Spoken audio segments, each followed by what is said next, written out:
برنامه از محصولات تنی.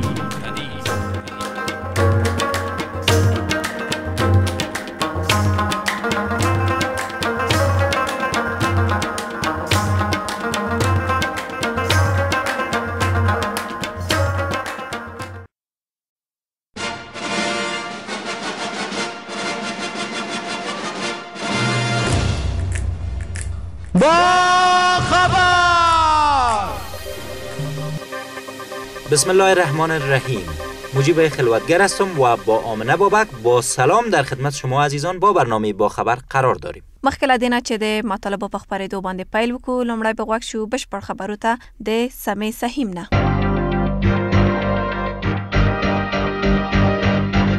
ده‌ها جسد از داخل یک منزل در ساحه کارت نو کابل کشف گردید. اجساد در عمق 1 متری در داخل حولی به صورت دسته جمعی دفن گردیدند که اکثرا دارای عمر کم می باشند. مردم محل در زمینه گفتند که کشته شدگان از طرف اشخاصی که در این حولی به سر می برده‌اند مهمان و بعداً به قتل رسانیده شده‌اند. مالک اصلی منزل میگوید خانه اش را 1 سال قبل به 2 نفر به کرایه داده بود که در این زمینه مقامات امنیتی اظهار نظر نکرده اند. نیروهای حافظ صلح یا آیسف 50,000 کیلوگرم مواد انفجاری را کشف و به دست آورده اند. یک مقام این نیروها در کابل گفته است که مواد انفجاری مذکور را به کمک مستقیم مردم در ولسوالی 4 آسیا به ولایت کابل به دست آورده‌اند. این مقام گفته است که علاوه بر مواد انفجاری سلاح‌های دیگری نیز به دست آمده است. 2 تبع خارجی به اتهام دزدی از طرف پلیس ولایت نیمروز بازداشت گردید. عبدالکریم والی ولایت نیمروز با اظهار مطلب فوق گفت متهمین یکی ترکی و دیگر ایرانی می باشد. گفته می شود 2 تن بازداشت شدگان بعد از سرقت 9 میلیون ریال ایرانی از صراف محلی ولایت نیمروز توسط پلیس دستگیر گردیدند. و محکمه پاکستان امر دستگیری مجدد محمد آصف زردادی شوهر بی‌نظیر بوتو صدر اعظم سابق آن کشور را صادر کرد. موصوف از 8 سال قبل به اتهام قتل، اختلاس و قاچاق مواد مخدر زندانی گردیده بود که اخیراً در بدل ضمانت آزاد گردید. محکمه پاکستان در جلسه روز سه‌شنبه امر لغو ضمانت زردادی را صادر کرد. گفته می شود که نامبرده در جلسه محکمه حضور نداشت و با استفاده از یک طیاره می خواست که به خارج از کشور سفر کند که از طرف پلیس سفرش نیز متوقف گردید. با تشکر از سمه سهیم، برنامه کنونی با خبر حاوی ای گزارشات است. څوک چې عالی زده کړې نه لري، پوهه او وړتیا لري، کولی شي چې د وزارت نه پرته دنده اجرا کړي. تعدادی از دستفروشان در شهر کابل دست به تظاهرات زدند. د راتلونکي کال نه وروسته حق العبور به د فواید عامه وزارت په حساب تحویلیږي. حجاج افغانی در 21 روز انتقال خواهند شد. د مهاجرینو شکایت د ځمکو د ویشلو په برخه کې تعدادی از کارمندان شرکت ترکی آقتیمار در شهر شبرغان تحت نظارت قرار گرفتند. د فرانسې هېواد د جنوپرس او سپینزر فابریکو د بیا رغونې په برخه کې مرسته کوي. و در اخیر برنامه تعداد هموطنان در مورد اخذ پاسپورت گله‌مند هستند.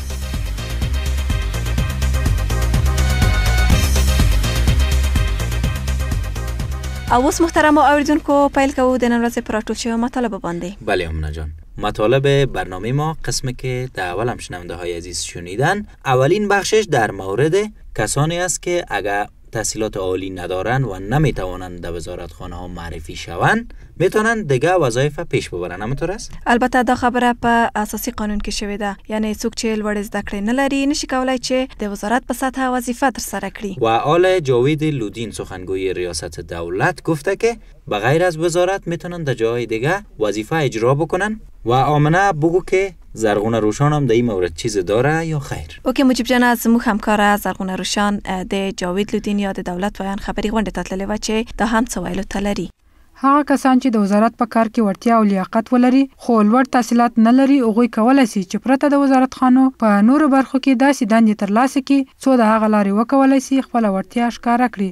دا خبره جاوید لودین د دولت ریاست ویان په یو خبري غونډه کې وکړه. البته په دې اړه مشورې وسوې چې آیا د قانوني لاره اساسي قانون پریښې ده چې لاغه نه استفاده وشي او ځینو خلکو ته چې عالی تحصیلات نه لري او په قانون کې داسې لاره شته چې د هغوی ته دا فرصت ورکړل سي. پس له دې چې مطالعې وسولې له سترې محکمې سره مشوره وسوه دا فیصله وسوه چې نه هغسې لار نشته. بنان فیصله دا وشوه چې قانون به عملي کېږي. هغه ورونه هغه هیوادوال چې د دې شرایط کې راځي یا په تېره کابینه کې موږ سره ملګري ول او ته په نورو برخو کې په نورو ساحو کې داسې مسؤلیتونه ورسپارل کېږي چې هغه بیا هم وکولی سي خپل هیواد ته خدمت وکړي. په دې خبري غونډه کې د کابینې د تاخیر یا ځنډېدو سبب یو هم د دوګونو تابعیت درلودونکو کسانو په حق لوه، خو سره له دې چې کابینه تر اوسه پورې نه دی اعلان شوی، خو ځینې ټاکنې د جمهور رئیس د حکم په اساس کیږي. په دې اړه مو د لودین څخه وپوښتل چې د مشاورو وزیرانو ټاکنې د کابینې د اعلان مخکې څه معنا لري. دا په دې معنا نه ده چې بحثونه د یو نوې ادارې د یو نوې حکومت په سر روان دي، نو بنان اصلا فعلا کومه خلا گویا خدای نخواسته موجود وي یا داسې کار دی نه. فکر کوم قانون کې واضح شوی چې له کومې سطحې نه اوچت بیا تر وزیرانو پورې دا د خپل د رئیس جمهور قانوني صلاحیت ده. نو ټولو ټاکنې چې کېږي هغه په نورماله توګه. یو شی چې زه باید تاکید وکړم داسې حکومت کار ولاړ نه دی. حکومت عملا اوس کار کوي. اوسنۍ کابینه عملا د حکومت کارونه مخکې ته بیایي. همدارنګه جاوید لودین وویل چې طالبان کولای شي په دې وطن کې اوسېږي او کار وکړي، البته نه د کابینې په سطح او نه د یوې ډلې یا ګروپ تر نامه لاندې. خب با امید از اینکه هر کسی که تحصیلات عالی نداره تحصیلات عالی پیدا بکنه و هر کسی که تحصیلات عالی داره وزیر شوه. بگو که دیگه چی داریم؟ د سه‌شنبه پر ورځ زن لاس پلورونکو د کابل په ښار کې لاس په مظاهره پورې کړ. خب اینا مظاهره کردن که چرا دکانایشان تخریب کردن، اما تو راست یا چرا نمیمونه در هر جای دست به دست فروشی بزنن. اوکی همداسې خبره ده. دوی ته په خوا داسې ځانګړي ځایونه تعیین شوي وو چې دوی باید لاړ شي او خپل کارچیانې هلته یوسي. بله و سمیع احمدی هم از تعداد از دست فروشا پرسیده که اصلا مسئله از چی قرار است. برای ما کار کردن نمیمونه، نه جای معین دادن نه ما سرگه بند کردیم. برای ما یک جای تعیین کنه که بعد اون اونجا ما کار نمی‌کنیم. عسکر که دوام اینجا عسکر هم میتیم، ترافیک هم میتیم. پدرش سفیدم کار نمیتونه. ما بچه کلام شما چی رقم کار کنیم؟ هر روز سری ما فشار از ما کراچی ما رو میدان میکنه، خود ما رو میزنه، کراچی ما رو برد مال کراچی سیخ به سیخ ولدین کدی پول کراچی خود که بریم میگه کراچی 500 متر اعلام میکنه نمیته برو گم. ما که رای دادیم برای رئیس جمهور خود فقط به خاطر از این رای دادیم که ما مردم غریب آرام باشیم، نه این رقم نارام باشیم. بیای هر کس دریشی بپوشه فقط بزنه مردم کلایشان پیسه میگیرن. وقتی کراچی اونا رو که میمونه در فکرش نمی کارخانجات، وقت در فکر کارخانجات کی نیست، باید در فکر کراچیوانا باشه. از کلش بود که برای کرده صاحب رای دادن. یک هفته دو هفته نمونم مجبورم تا 200 توزیع بزنیم. اول خودم شخصا که من نمونم 200 توزیع میزنم، شاید آدم بکشم. باید دولت ما توجه داشته باشه. مردم فقط توجهش نمیزیست. این بود سر صدای دستفروشان شهر کابل که میشنیدید. ما مشکلات مردم را با محمد عمر نعیمیار رئیس اسناد و ارتباط شاروالای کابل در میان گذاشتیم. و میگوید که ما با درک مشکلات مردم قبلا برایشان جاهای معین را معرفی کرده ایم.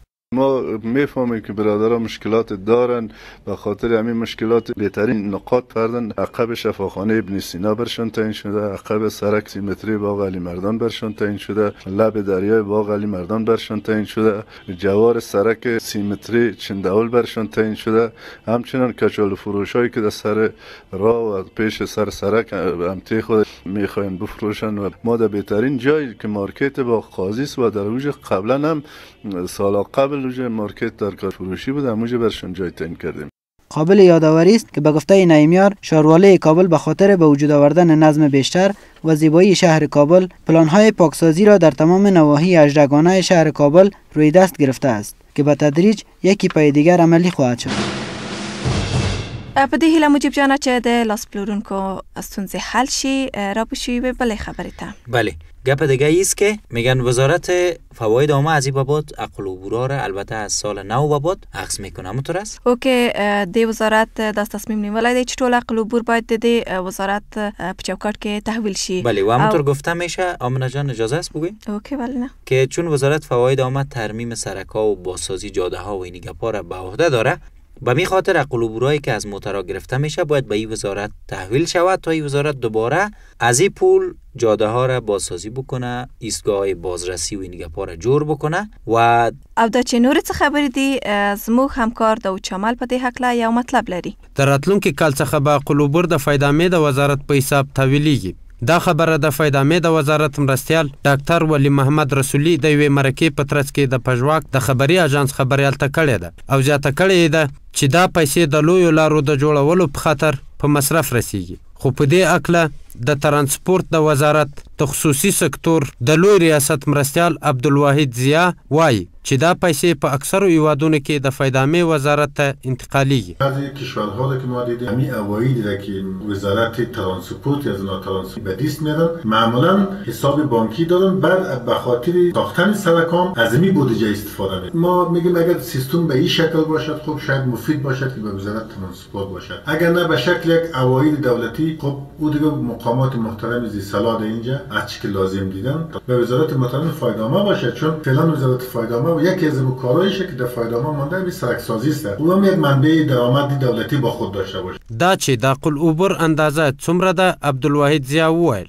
در ماده 10 قانون ترانسپورت ما یک قید است که در اونجا باید وسایلی که از مبدا حرکت میکنن در اونجا باید فیکس بیتن مقدار زی بعد در شورای وزیران حکومت های وقت تعیین شده که مثلا برای مسافربری از جمع کلی کرایهشان 3% گرفته شود و از باربری 5% کمیشن گرفته میشه. خو د لویو لارو موټر چلونکي د عقل اوبر په اکله داسې وایي. ډرایور د هرات په لاین موږ نه کولبور کې زر په افغانۍ راساخلي، موږ د خپل موټرو ته ور شو سرویس ته کم دای غام خوري، موږ څه وخورو؟ راته د کاکات روکو ته کمدار پورې تقریبا موږ نه 3000 روپۍ په لار باندې اخلي. خبرې دی ورور څوک ور 1500 اخلي، څوک زر اخلي، ورور څوک 300 اخلي. زور کار ده، پښتنه نشته او قانون نشته ده. ډېر کې سرپوزا کې کولبور غوړي په دروي کې غوړي دی بول ده دوه ځای غوړي. دا په داسې حال کې ده چې د فایدامې د وزارت د مرستیال په وینا د عقل اوبر د تحویلولو لپاره به 15 محله په مهمو لویو ښارونو کې جوړیږي.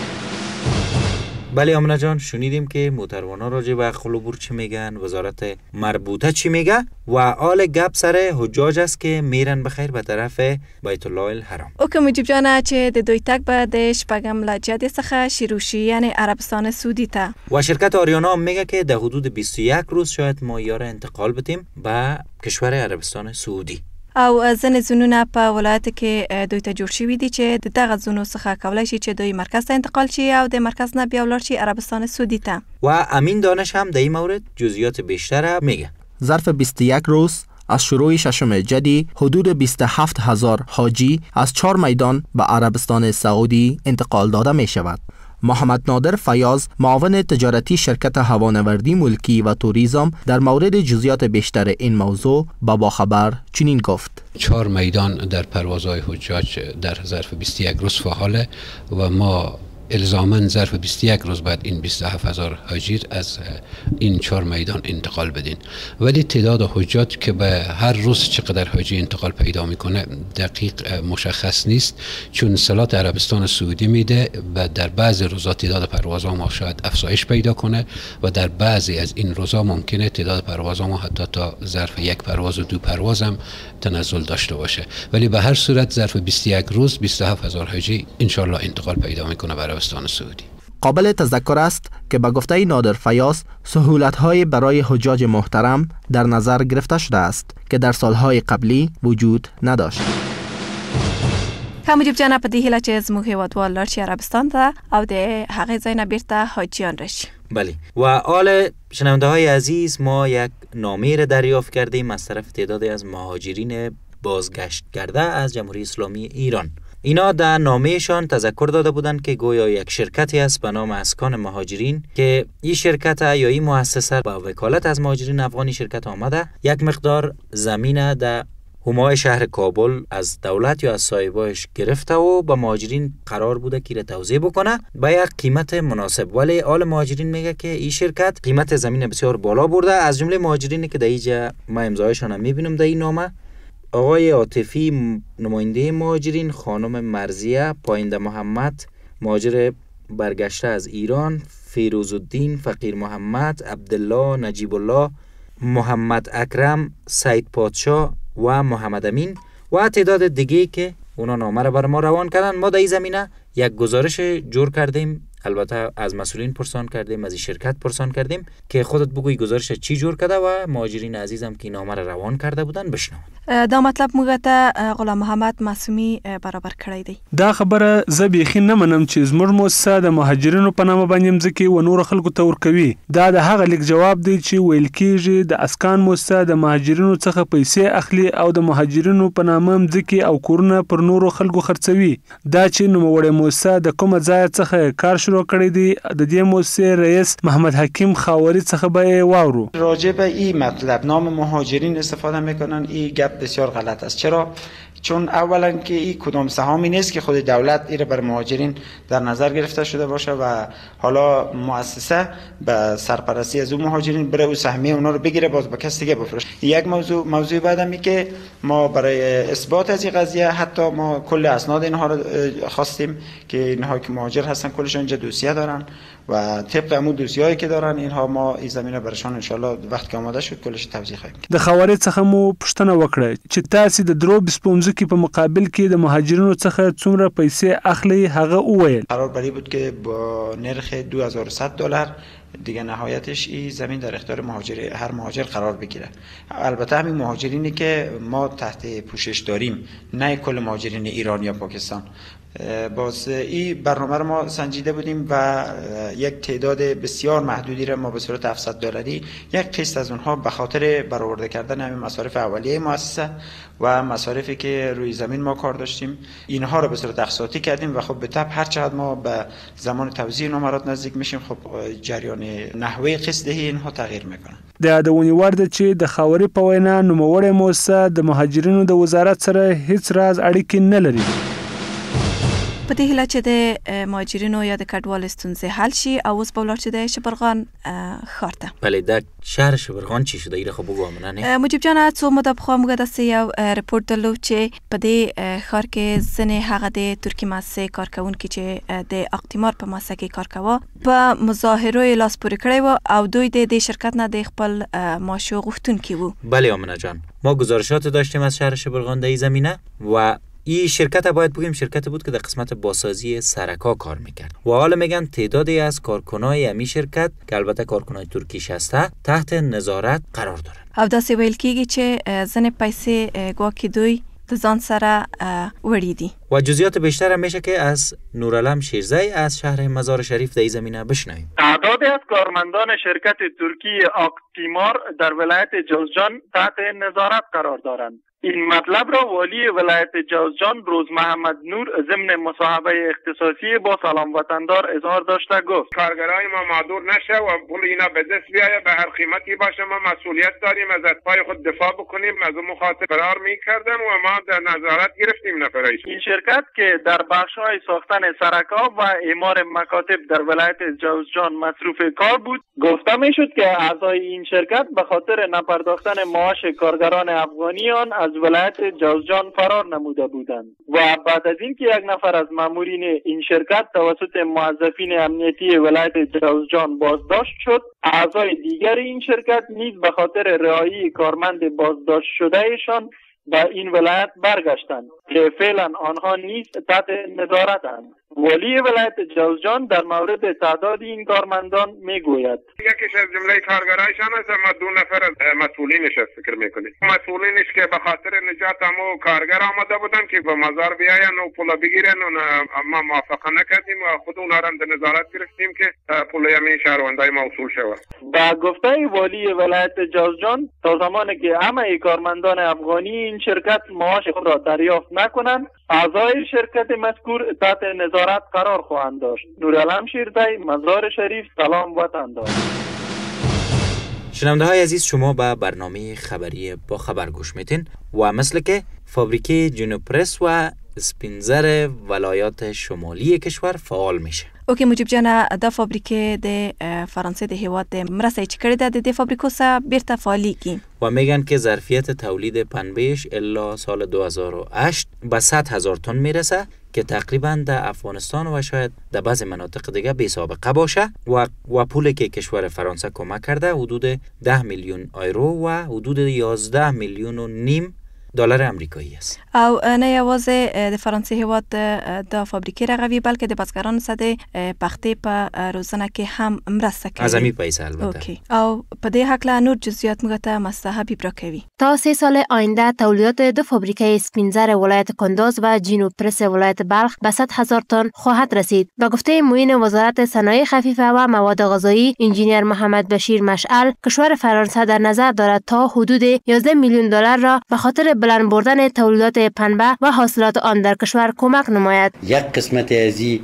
برای تجهیز و اکمال پروسه صنعتی فابریکات اسپینزر کندوز و جینو پرس بلخ به کار میره، ولی قسمت اعظم ازی مربوط به سکتور زراعت میشه که او برای زارعین کمک‌های تکنیکی میکنن، ماشین‌آلات زراعتی میتن، ادویه ضد آفات زراعتی میتن، ترینینگ میتن، تخم بذری کود کیمیایی میتن تا بتونن که بختر در شمال افغانستان زرش توسعه و گسترش بدن. هر وقتی که ما تانستیم که مواد خام را در اوج ظرفیتش بالا ببریم که به یقین تا سال 2008 قسمی که پروگرام از سنجش شده، ظرفیت تکنیکی در این دو ولایت به 100,000 تن پخته مالوج بالا میره. به گفته مشعل، بر علاوه تبدیل نمودن پنبه دانه به پنبه مالوج که به مارکت های بین المللی عرضه خواهد شد، می توان روغن، صابون و خوراک حیوانات را نیز در این فابریکه ها تولید کرد. مشعل در مورد تولیدات فعلی فابریکه های اسپینزر و جینو پرس چنین گفت: فعلا ظرفیت تکنیکی دو فابریکا بسیار در سطح پایین قرار داره، به خصوص از جینو پرس بلخ که ماشینری ازی بسیار گونه شده است و میتونند که سالانه در حدود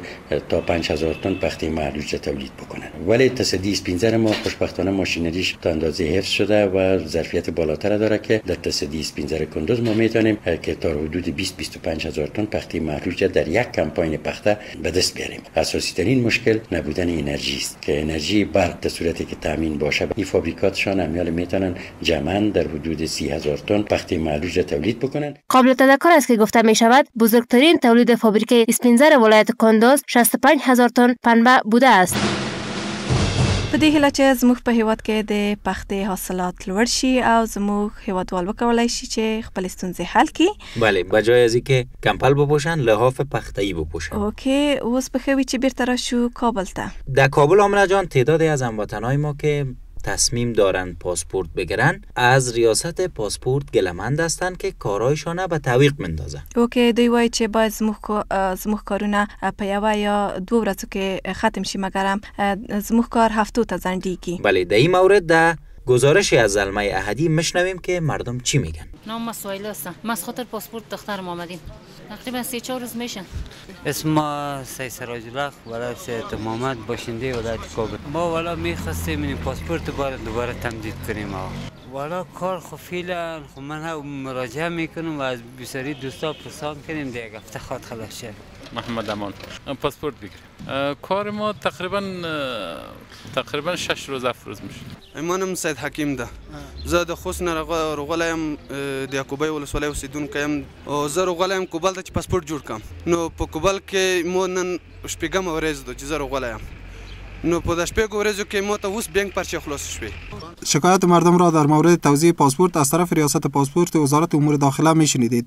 در مورد این مشکل از سرپرست ریاست پاسپورت پاسوال سید اکبر سیدی پرسیدم که چرا ریاست پاسپورت نمیتواند مشکل شهروندان را حل کند. از قلات یا از هرات و یا از فاریاب اینا سفر میکنن و به کابل میان درخواست اجرای پاسپورت هم میکنن و اگر یک روز 2 روز که معطل ماند اینا یک دفعه اعلام میکنن که ما 10 روز است که پاسپورت ما اجرا نمیشه و معطل ماند. این 10 روز از اینا شامل همون تاریخ حرکتشان از فاریاب است و شاید 2 روز بگذره یا 3 روز یا 4 روز. این در حال است که یک تن دیگر از کارمندان این ریاست سمنوال سید عمر علت اصلی ازدحام را چنین بیان کرد. تمام برادرها که در این ریاست کار میکنن مصروف کمیته حجاج هستند و صرف 3-4 نفر ما در بخش تحریر ریاست کار میکنیم که برای مردم عام پاسپورت‌های سیاحت، تجارت و مریضی و سایر پاسپورت‌هایشان تحریر میکنیم. اینمی ازدحام علتش چی است؟ علت اصلی چی است که کمیشنکار دستش قطع شده و نمیتونه که کسی توسط کمیشنکار داخل ریاست پاسپورت شود. قابل یادآوری است که قبلا برای اخذ پاسپورت هموطنان ولایتی ما تصدیق ولایت مربوطهشان ضرور بود و فعلا به خاطر سهولت کار به گفته ریاست پاسپورت تنها تذکره مدار اعتبار است. شنونده های عزیز برنامه با خبر، این بود مطالب برنامه کنونی ما. آمنک بابک و ما مجیب خلوتگر تا برنامه آینده شما را به ایزد منان مسپاریم. ستاس روغتیا او خوشحالی زموږ یوازانه هیله ده. په دې هیله چې همیشه د باخبر د خبرونه سره با خبر باشید.